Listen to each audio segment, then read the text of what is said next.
brought to you by Agilus Diagnostics.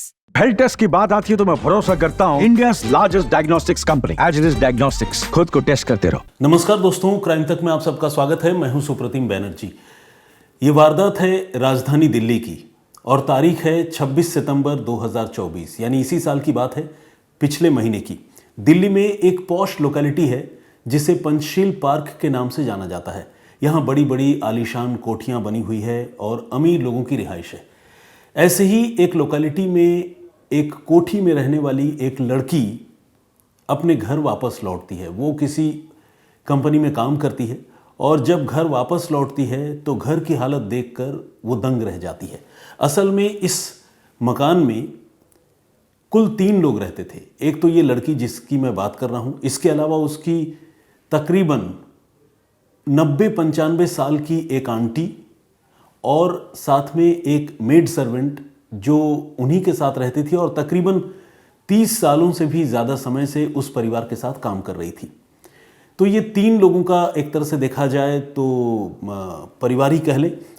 3 लोग उस मकान में रहते थे और जब ये लड़की 26 तारीख को अपने काम से वापस लौटी, घर लौटी 5 साढ़े 5 बजे, तो उसने देखा कि घर का दरवाज़ा जो है वो भिड़का हुआ है। भिड़का हुआ मतलब पूरी तरह से लॉक्ड नहीं है, लेकिन दरवाज़ा बंद है।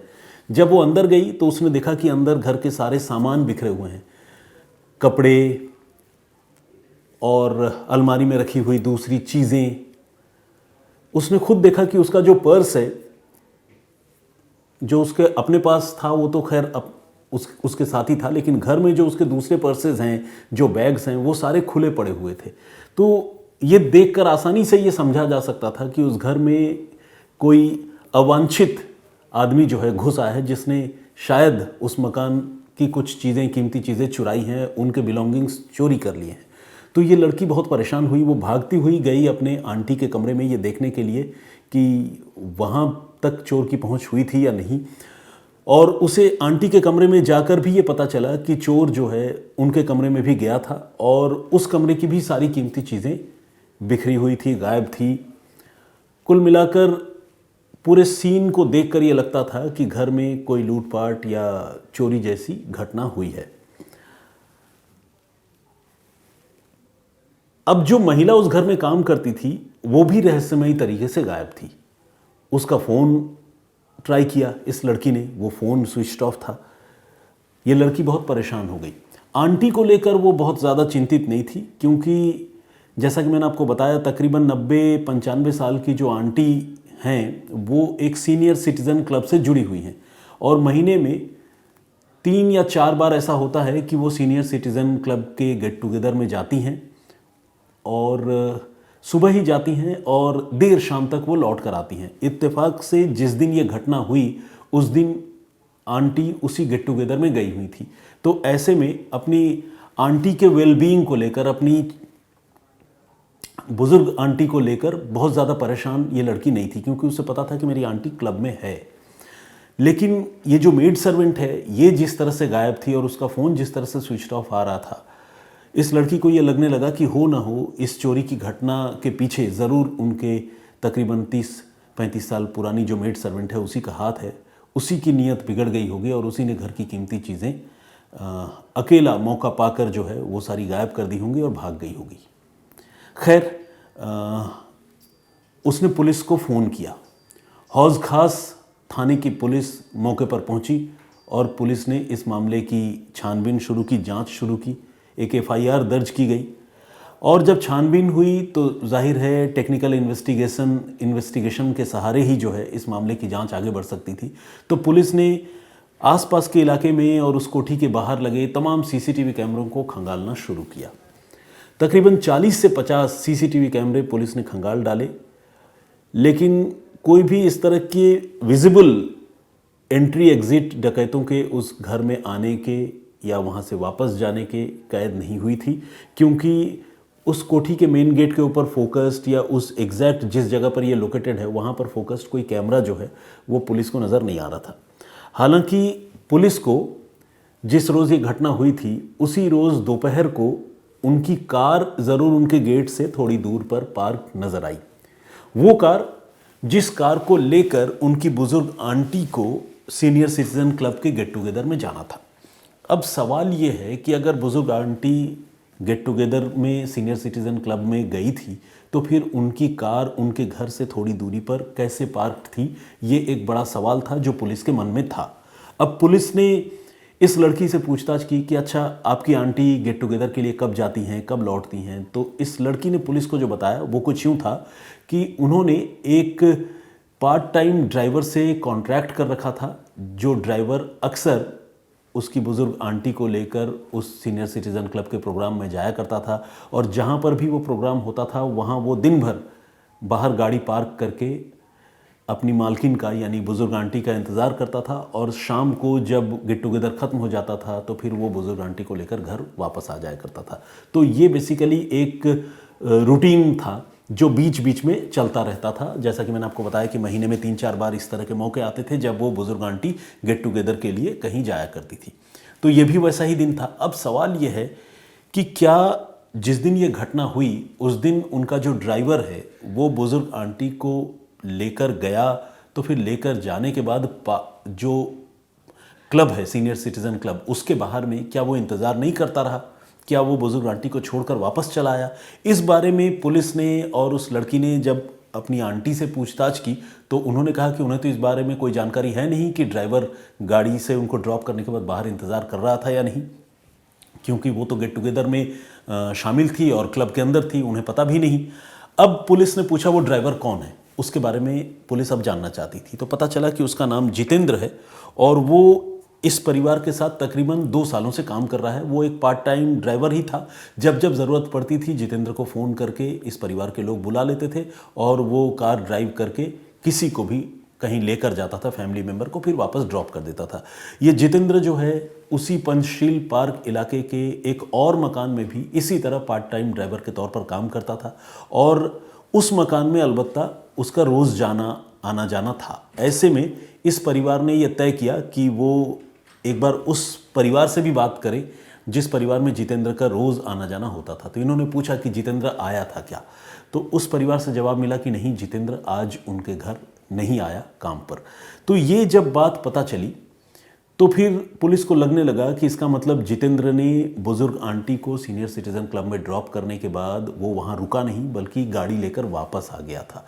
लेकिन वापस क्यों आया और उसने गाड़ी इसी कोठी के बाहर थोड़ी दूर पर पार्क क्यों की, ये सवाल पुलिस के मन में था और पुलिस अब इस सवाल को वेरीफाई करना चाहती थी। पुलिस ने जितेंद्र को हिरासत में लिया और उससे पूछताछ शुरू की। जितेंद्र शुरू में इधर उधर की कहानियां सुनाता रहा, बहानेबाजी करता रहा, झूठ बोलता रहा, लेकिन जब पुलिस ने कहा कि सीसीटीवी कैमरे में उसकी गाड़ी जो है वो एक पर्टिकुलर जगह पर उसी मोहल्ले में पंचशील पार्क में कोठी से थोड़ी ही दूर पर पार्क नज़र आ रही है, जबकि उसने तो ये कहा था कि वो सीनियर सिटीज़न क्लब के बाहर ही दिन भर इंतज़ार कर रहा था, तो फिर ये गाड़ी यहाँ कैसे आई।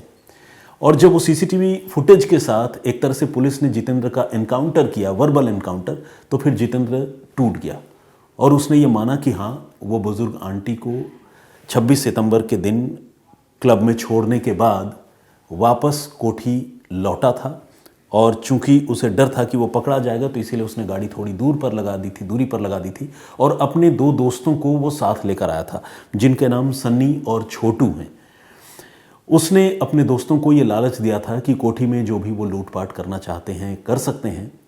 दोपहर के वक्त जब वो उन्हें लेकर जाएगा तो कोठी में कोई नहीं मिलेगा, लेकिन साथ में उन्हें उसी कोठी में रहने वाली एक और महिला की जान भी लेनी होगी जिससे उसकी दुश्मनी है। ये महिला कोई और नहीं बल्कि उसी कोठी में काम करने वाली वो मेड सर्वेंट है जिसके बारे में पीड़ित परिवार को ये लग रहा था कि शायद उसने घर की कीमती चीज़ें चुरा कर वो गायब हो गई हैं। 30 साल पुरानी मेड सर्वेंट। तो अब पुलिस ने पूछा कि भाई तो क्या वो मेड सर्वेंट कहाँ गई, क्या तुमने उसका कत्ल कर दिया? तो जवाब हाँ में था। बेसिकली जितेंद्र और उसके 2 दोस्तों ने मिलकर 26 सितंबर की दोपहर को इस परिवार की 30 साल पुरानी मेड सर्वेंट जिसका नाम सत्तन था, उस सत्तन की हत्या कर दी थी। सत्तन एक तलाकशुदा महिला थी और उसकी उम्र तकरीबन 50 साल की थी, और ये पूरा का पूरा जो लूटपाट का ड्रामा रचा गया, बेसिकली इसके पीछे का अल्टीमेट रीज़न या मकसद जो है वो सत्तन की हत्या करना ही था। जितेंद्र उस मकान में काम करने वाली मेड सर्वेंट सत्तन की जान लेना चाहता था। लेकिन सवाल है क्यों? तो इसका जवाब है, जितेंद्र एक शादीशुदा आदमी है, उसके 2 बच्चे भी हैं। इसके बावजूद वो इस परिवार की मेड सर्वेंट के साथ एक सीक्रेट रिलेशनशिप में था। लेकिन हाल के कुछ दिनों में दोनों के संबंधों में थोड़ी खटास आ गई थी, लड़ाई झगड़े शुरू हो गए थे। और ऐसे में जितेंद्र ने, उस ड्राइवर ने ये प्लान किया कि वो इस मेड सर्वेंट को एलिमिनेट कर देगा, उसका कत्ल कर देगा और सारे झमेले खत्म हो जाएंगे। इसी प्लानिंग के तहत उसने अपने 2 दोस्तों को इस साजिश में शामिल किया, उन्हें उस मकान से लूटपाट और चोरी का लालच दिया और फिर तीनों 26 की दोपहर को उस कोठी में पहुंचे। कोठी में पहुंचने के बाद जितेंद्र ने सबसे पहले घर में अकेली उस समय जो मौजूद थी मेड सर्वेंट सत्तन, उससे ये कहा कि 2 मिस्त्री वो साथ में लेकर आया है, घर में जो टूटी जगहें हैं दीवार में या कहीं कोई और हिस्सा, वो जगहें वो दिखा दे ताकि ये मिस्त्री कल से काम शुरू कर सके। तो सत्तन अपने अंजाम से बेखबर, उसे तो अंदाज़ा भी नहीं था कि उसका कत्ल होने वाला है। वो उस वक्त लंच कर रही थी। उसने लंच आधा छोड़ा और जितेंद्र के साथ आए 2 लड़कों को घर के वो टूटे हुए हिस्से दिखाने लग गई, जिन हिस्सों में रिपेयर की दरकार थी, ज़रूरत थी। लेकिन ये लोग तो कत्ल की साजिश बनाकर आए थे। इन्होंने अपने साथ एक लोहे का तार लिया हुआ था, जो गाड़ियों में यूज़ होता है, गियर का तार जिसे कहते हैं। तो वो गियर के तार से उन लोगों ने, इन तीनों ने मिलकर सत्तन को मौका पाकर उसकी गला घोंटकर हत्या कर दी। हत्या करने के बाद अब लाश अगर वहीं छोड़ देते तो भेद खुल जाती। तो ऐसे में उन्होंने लाश को एक बोरी में भरा और तीनों मिलकर उस महिला की, सत्तन की लाश को वो उस घर से निकाल कर ले गए चुपके से, कैमरे की नज़रों से बचते हुए। और नोएडा में सेक्टर 43 के एक सुनसान जगह पर, यानी दिल्ली से बाहर उत्तर प्रदेश में नोएडा में, उन्होंने उस महिला की लाश को डंप कर दिया, फेंक दिया। इसके बाद वो अपने अपने काम में वापस जुट गए। जितेंद्र भी कुछ ऐसे एक्ट करने लगा जैसे उसे पता ही नहीं कि घर में इतनी बड़ी वारदात हो गई और उसके बाकी 2 दोस्त फरार हो चुके थे। लेकिन जैसा कि मैंने आपको बताया, पुलिस ने जब तफ्तीश शुरू की और तफ्तीश में जब वो कार, जिसे क्लब के बाहर होना चाहिए था, वो कार जब इस कोठी के बाहर थोड़ी दूर पर नज़र आई तो पुलिस का शक जो है उस कार और उसके ड्राइवर पर गया। जिसके बाद मामले की तफ्तीश आगे बढ़ी तो ये पूरी कहानी सामने आ गई। पुलिस ने जितेंद्र और बाकी के 2 कातिलों की निशानदेही पर उस महिला की लाश को, जो बोरे में बंद थी, उसे नोएडा के सेक्टर 43 से रिकवर भी कर लिया। उसे पोस्टमार्टम के लिए भिजवाया गया और ये जो पुलिस की जांच में दोषी पाए गए लोग थे, इन्हें तो खैर गिरफ्तार किया ही गया। फिलहाल उनकी जगह जेल में है और दिल्ली पुलिस को पूरा यकीन है कि उसके पास इतने सबूत हैं कि इन्हें यकीनन कत्ल के इस मामले में आजीवन कारावास की सज़ा हो जाएगी।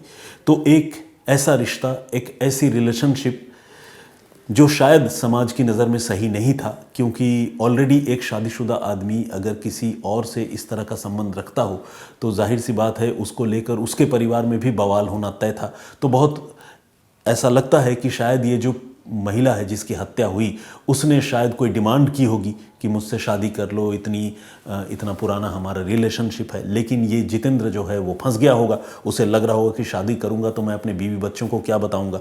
अक्सर हमने देखा है कि इस तरह के जो रिलेशनशिप होते हैं उसमें ब्लैकमेलिंग, शादी का दबाव कई बार भयानक जुर्म की वजह बनता है।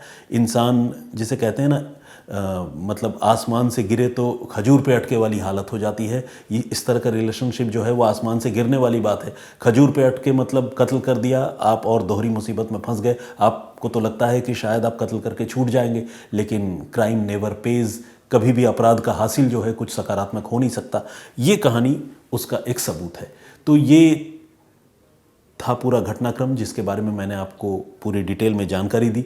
मुझे उम्मीद है कि इस कहानी ने हम में से बहुत सारे लोगों की जानकारी भी बढ़ाई होगी, और अगर कभी कोई सपने में भी सोचता है कि वो अपराध करके बच जाएगा तो वैसे लोगों के लिए ये कहानी एक सीख भी है।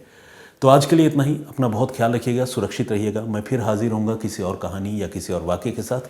तब तक के लिए मुझे इजाज़त दीजिए। जय हिंद, जय भारत।